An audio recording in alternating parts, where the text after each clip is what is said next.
Welcome back for my next Khador Warmachine Mark III. This is the second Warjack review, not Warcaster. Starting with the Collossals, like I said in the last video. Conquest, might as well dig into him right away. So, the big guy got quite a bit better. Some of his issues were definitely resolved.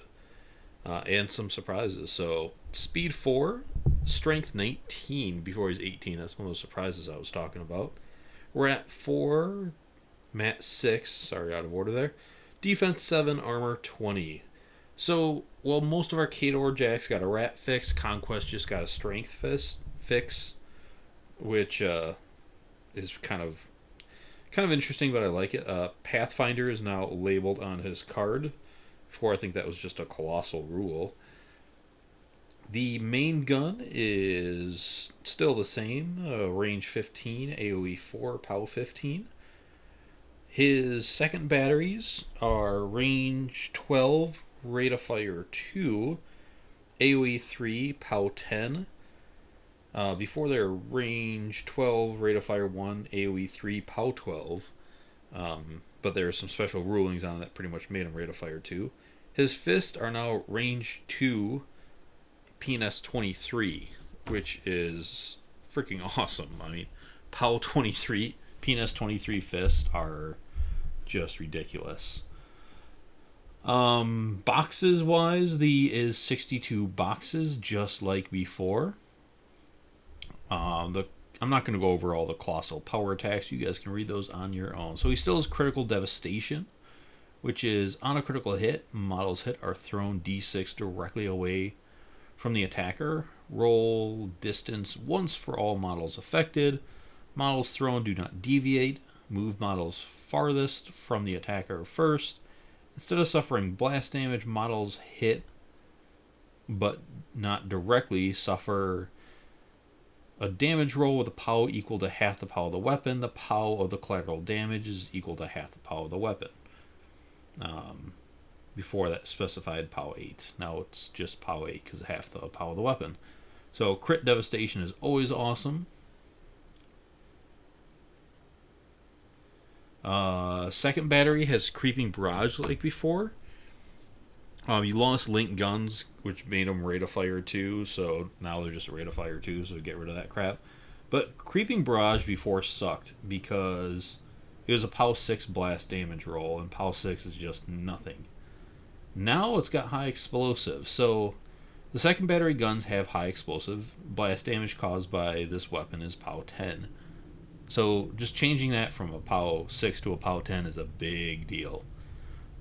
So Creeping Barrage reads, instead of attacking with this weapon during the model's activation, if it is not currently crippled, you can place one 4-inch AoE completely within this weapon's range and field of fire, centered on a point in this model's line of sight, ignoring intervening models. A model entering or ending its activation of the AoE suffer an unboostable POW 10 blast damage roll. The AoE remains in play for 1 round. If this model is destroyed, remove it from play. That's a big deal, because before they were 3-inch AoEs. Now they're 4.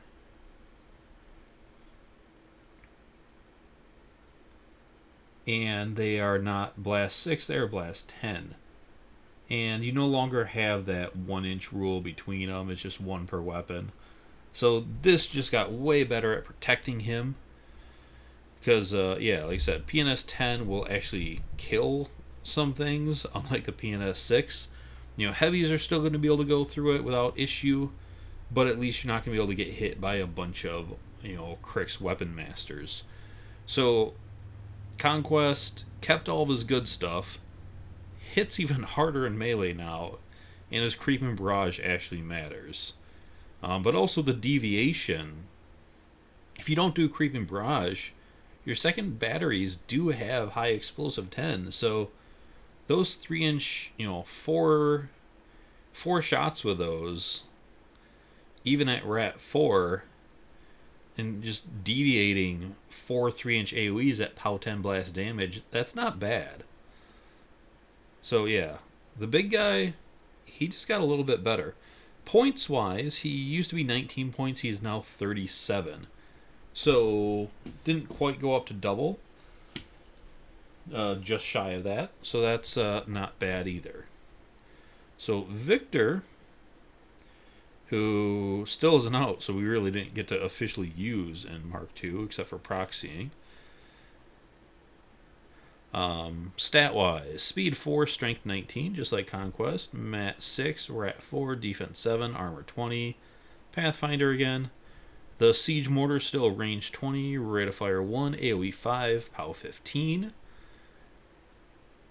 His autocannons are now range 10, D3, POW 12, no AoEs on those. And his fists are like Conquest, PNS 23. Same amount of boxes at the 62.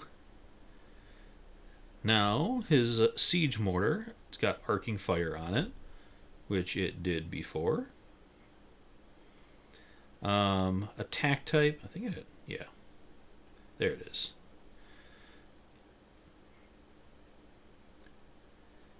Let's see, attack types. Crater, this AoE is rough terrain and remains in play for 1 round. Flare, models hit by this attack lose stealth and suffer -2 defense. And Incendiary, this attack causes fire damage and models hit suffer the continuous roll as well. It still has the inaccurate roll, so -4. It still has a minimum range of 6 inches. So that is all the same. Nothing really changed on that. The autocannons still have flak fire. So he really stayed the same. Didn't change at all. Except the auto fire changed to just the D3 attacks. So you lose some of the ruling on that, which makes it a little bit better. So he virtually stays the same, except the increased PNS on his fists, which is cool. And I think he's still going to be really, really freaking awesome. The new way points work, it's going to be tough to bring 2 Collossals into a list, so I don't know if the dream of the double Colossal Hark list, but you can do it. So there's still possibly that dream of the double Victor Hark list, and just put 4, fire AoEs out there, 4 rough terrain AoEs if your opponent has no Pathfinder, and just rain hell on them. But we'll see how that actually works. But I'm excited to get my hands on Victor. I'm a little more excited about Conquest because he had more improvements, but I can't wait to use Victor's guns, or his big gun. His other guns are less exciting, but his big gun sounds awesome. He has 38 points, so I don't know if I said that or not. So 1 more point than Conquest. He used to be cheaper than Conquest. Conquest used to be 19, he used to be 18, so it's a bit odd for him not changing and Conquest improving and Conquest going down, but a lot of people always said Conquest wasn't quite right before, and I think they brought him up. So, moving on. Alright, so moving on past the Collossals. I was going to do this by chassis, but I think I'm just going to go down the list. So, Berserker. Berserkers now are Speed 4, Strength 11, Mat 5, Rat 3, Defense 11, Armor 18. Their war axes are PNS 16, just like before, now range 1 instead of a ½ inch. And they have the 31 boxes as before. The good news about the Berserker here is you went from point cost 6 only to 8. So they are really freaking cheap now. Like, dirt cheap. I mean, doubling that would have brought them up to 12, and they're only an 8. That's like a price of a light. They lost chain attack brutality, but they gained berserk. So chain attack used to be if this model hits with the same model with both of its initials, after resolving the attack, it can immediately make 1 headbutt power attack against them. Now it's just berserk, so if you kill someone, you get to make another swipe. Unstable now is more than 1 focus, not 1 focus, so the power up focus doesn't count. And they lost aggressive, which is run or charge without spending focus or being forced. The reason they lost that is because you just, I guess, use that one focus for it. So a lot of people are down on the Berserker because they didn't get the mat increase the rest of our jacks got. They're still mat 5. And mat 5, like always, doesn't really cut it against infantry, and it doesn't really have the PNS to do it on a jack. And losing chain attack and getting berserk doesn't really matter because you're not going to really kill a jack if you send it into a jack. Before, you could send him into a jack, hit him twice, and then you get your chain attack, and then you can knock him down, and it made him somewhat efficient without focus. Now it's not so much, but again, they are only 8 points, so it's kind of hard for me to complain about an 8-point heavy, because that's equivalent of them being costed 4 in Mark II. A 4-point heavy, that's nuts. But I don't know where it really fits. There is that dream of running a shitload of them with Vlad and Signs Importance, and doing that thing, or maybe Karchev because he can crank them up. But I don't know. I don't really know where they fit. I just know they are dirt cheap. I lied. I am just gonna go through all the Berserker chassis here. So we already covered Drago in the other one, but Mad Dog. So Mad Dog, speed 4, strength 11. Mat 5, rat 3, defense 11, armor 18, just like a regular Berserker. Hammer Spike is now range 1 instead of half an inch. PNS 14. Same 31 boxes. He went from 5 points to 7 points, so even cheaper than Berserker, but they were cheaper before. He kept jury rigged, which is this model can use jury rig at the start of the activation. This model gains +2 speed at the end of the activation if this model suffers 1 damage point to its first available movement box. Can't use that if it's crippled. So this +2 speed is kind of a big deal with trample. So that gives them the ability to trample 9 inches. It has Smasher. When this model can make trample power attacks without spending focus, and gains an additional die on trample attack rolls. So, and it still has unstable, so more than 1 focus. So before, people were really down on it because you got the additional die, and you could run or charge without spending focus, but if you wanted to trample, you had to spend 1. Then you had to spend 1 for jury rig, and there was a good chance it was going to blow up.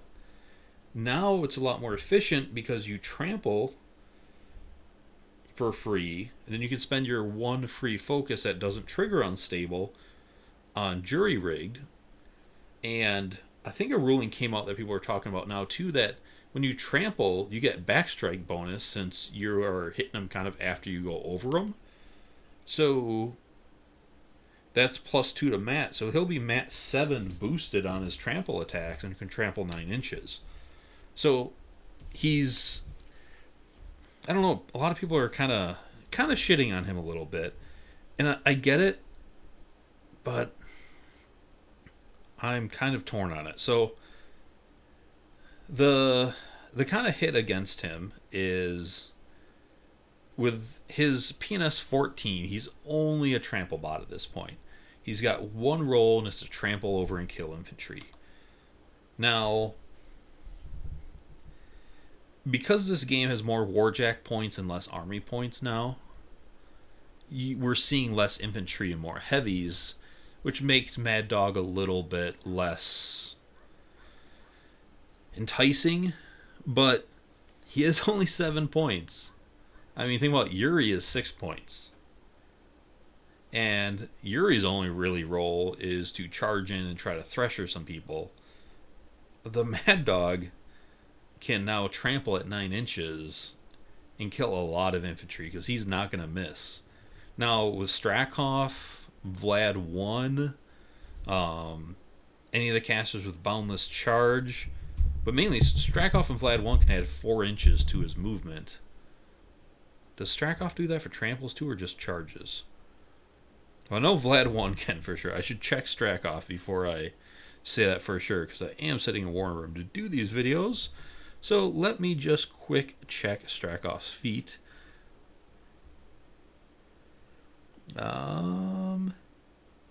Charge or slam power attack, not tramples, damn. Alright, so at least with the Vlad 1, you can change him to from speed 4, then you add another 4, so you're up to 8, plus 2 for jury rigged. So that's 10, another 3. So you could trample 13 inches with that guy. Have his one free focus on him to boost all those rolls. You don't have to do any other resources into him.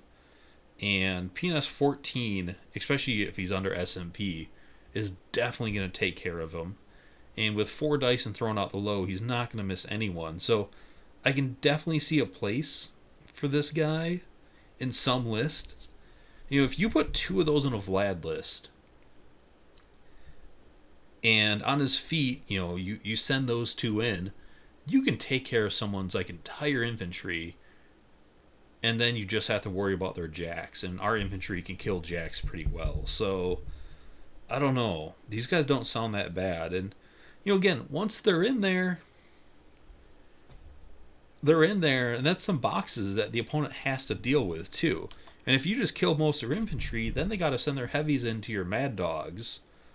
I don't know, man. These guys, I know they're not great, but at least in some list, I can see the potential with them, where they can do some good stuff for not many points. Like I said, 7 points is a cheap-ass jack. So we have one more Berserker chassis, and that is the Rager, which I believe is the most expensive out of them. Yeah, he actually did not get the point reduction that the other Berserkers did. He used to be 6 and now he's 11, so he went down 1. But you know, the other 2 at 7 and 8 are much cheaper. The Rager, speed 4, strength 11, mat 5, rat 3, defense 11, armor 18. The shield cannon, range 8, rate of fire 1, PNS 15 or POW 15. The shield gives him plus 2 armor and went up from POW 1 to POW 2, so it's now PNS 13 and range 1. The Gladius is PNS 15 like before, range 1.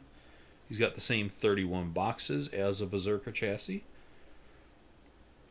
He has point blank, so he can make melee attacks with his shield cannon.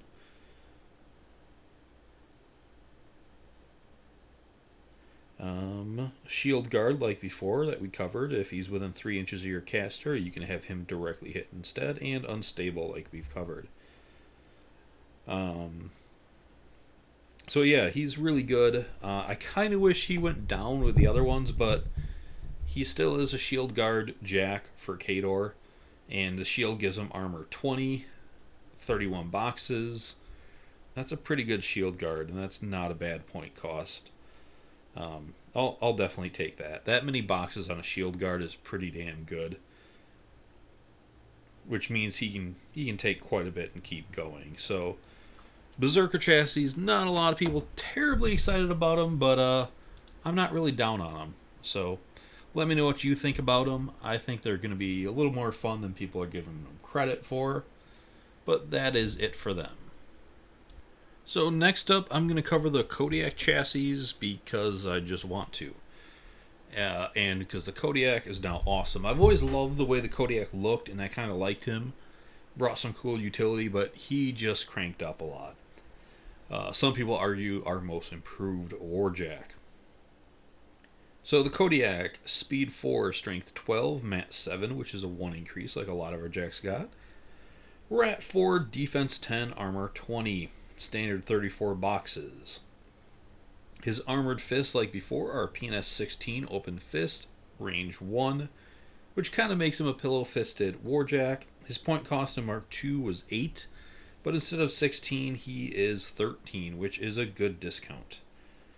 Now, he still has his heavy boiler. It used to be run without spending focus. Now it's plus 2 inches movement while running.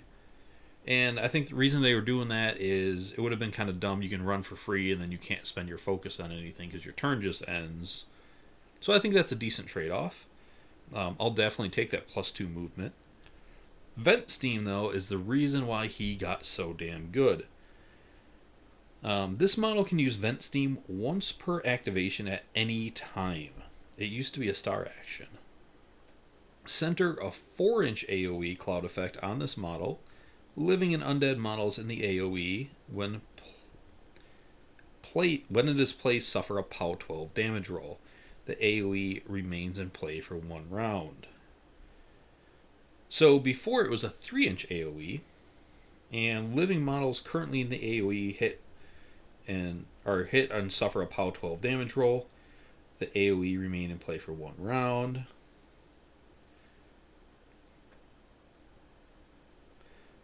That's a big difference. So, well, the 4-inch just gives it more range, but the fact that it's not a star action now means you can trample up 7 inches with him and lay a Vent Steam. Turn 1, just start putting them out there.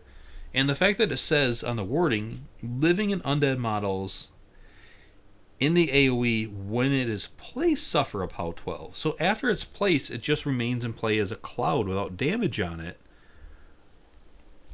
So what you can do is you can move that and then move him. So you can't drop it after you run, but you can drop it before you run. So turn 1, you can trample with him up 7 inches and lay clouds. Now if you bring 2 Kodiaks, that's an 8-inch cloud wall.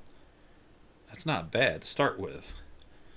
Then, turn 2, you can run them up 10 inches. And before they run, drop their clouds. And now your caster can go sit in a cloud. That's not bad. Or just, the ability to just constantly drop clouds with them every turn is pretty huge. That just offers so much utility. And the extra movement, the fact that they have Pathfinder. And then the last thing is they still have chain attack, grab, and smash. If this model hits the same model with both its initial attacks with this weapon, after resolving the attacks, it can immediately make a headbutt or throw power attack against the target. And because they went up to a 7, means that isn't too hard for them to do that. And the double, open fist is really good for a throw, or, knockdown's always great. But, being able to, easily throw a heavy with them really helps with assassinations, too. If you can throw that towards their caster, you're pretty golden. So, yeah, Kodiak got pretty damn good. And throws got cleaned up as well, so that's also good. So, really nice buffs on the Kodiak. Next is the Growler, and that's the last one for this episode. The Growler had some changes, and we'll see how he plays out. I'm not entirely sure. So speed 4, strength 12, mat 7 instead of 6, like most of our jacks. Rat 4, defense 10, armor 20, 34 boxes, blah blah blah. Still is Pathfinder. Does not have Gunfighter on the front of his card now. The autocannon used to be range 8, rate of fire 5, POW 12. It's now range 8, rate of fire D3 plus 2, POW 12. So you can get up to 5 shots. But you can do that without spending focus. Before it was spend 1 focus to buy 2 shots. So if you wanted 5 shots, you had to spend 2 focus. Which made him a very focus-hungry jack. Now that really frees up his focus. Open Fist is still PNS 15. His hammer is 18. They're both range 1. So Growler got dual attack now, which is this model can make melee and range attacks in the same activation. When this model makes its initial melee attacks or a power attack, it can also make its initial ranged attacks. This model can make ranged attacks even while in melee. So Gunfighter's not on the card, but it just got dual attack. Heavy Boiler still had... Oh no, it lost Fleet and it got Heavy Boiler. Fleet used to be... It can spend 1 focus to gain +2 movement for the turn. Now it gets +2 movement only while running. So that's a bit of a nerf, but more focus efficient again. And then ram on its piston hammer is now when this enemy model.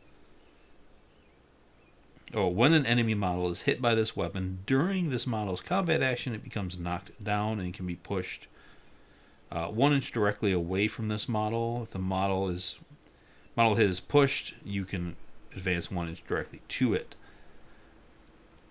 The difference in that is it says this model's combat action. So the dream with that was kind of always Zerkova's Watcher. You put that on Grolar. If someone tries to come into Zerkova, Grolar makes a full advance, hits him with a hammer, and knocks him down.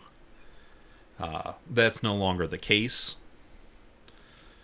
But he's still really good. Now, he used to be 9 points, and now he's 18, so he didn't take any point reduction.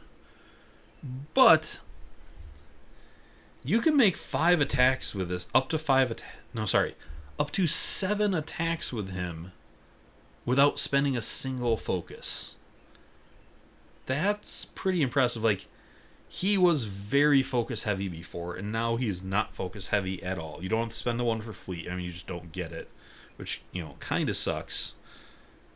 But, he can run for 10, and if you get in a melee, on a caster kill, if you get this guy into a caster, you hit him with that hammer and knock him down.